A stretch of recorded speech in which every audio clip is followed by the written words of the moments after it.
Hello mga my love! Since nasa Batangas tayo, dumaan tayo dito sa Lomihan sa garahe. Alam nyo ba na sila ang nanalo sa pasarapan ng Lomi dito sa Batangas?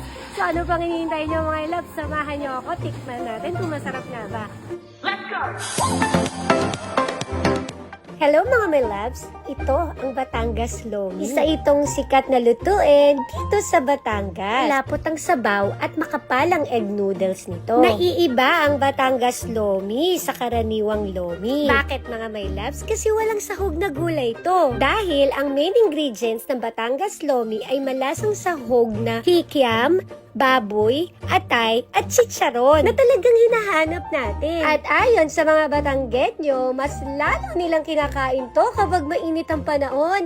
Hindi ko nga alam kung bakit. Pero nasubukan namin nung pumunta kami dito. Naga palang mas masarap siyang kainin. Ang tamang pagkain daw ng Lomi dito ay lalagyan mo nitong toyo na may sibuyas at sili. Alam mo madam, ang dami mong sinasabi. Tikmo mo na kaya. Nabibitin na kami dito. Ano ba naman yan? Ay siya ka. Grabe talaga etong Lomi ng Batangas. Lasang-lasa mo yung mga sahog. Tamang-tama ang luto at hindi malambot na malambot ang egg noodles nila. Lalo na kapag nilagyan mo nitong toyo na maraming sibuyas. At dahil dyan, 10 yan sa overall rating ni Madam. Pinatikim din pala sa amin itong sisig nila. Maririnig nyo kung gaano ka-fresh at bagong hain sa amin ito. Tikman na yan, Madam! Ano pang hinihintay mo?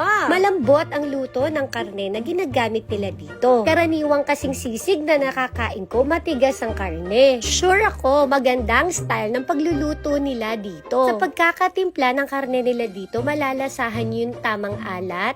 Merong pepper din silang ginamit dito. At yung pag-marinate nila ng karne, feeling ko yun talaga yung nagdala. Sinubukan din pala namin ang beef tapa nila. Masarap din yan ha. Mga may loves, dito lang yan sa Barangay Labak sa Batangas. Hindi kayo mahihirapan hanapin tong Lomi sa garahe. Meron din silang malawak na parking sa tapat. Kasi namin dito sa counter nila, marami nang nagdikit ng sticker at marami na ring nakatikim. So, syempre, panghuhuli ba ang Team GK? Nagdikit din kami ng sticker dyan. Ayan na si Boss. Kanya-kanya na kaming dikit ng sticker dito actually mga may love. Para malaman nyo na nakapunta na rin kami dito. Sumunod na rin si Sabing Babaero. At sinundan na rin ni Kuya Bol. Meron na rin dyan si Angeline at si High Blood. Presko ang kainan nila dito. Kaya kahit mainit na Lomi ang kinakain mo, mag-e-enjoy ka talaga. Lalong-lalo na, mas masarap kainin ng Lomi kasama ang pamilya at mga kaibigan mo. Until my next food trip, mga my loves! At lagi niyong tatandaan, enjoy, stay healthy, at walang imposible sa taong porsigido. Thank you for watching! Bye!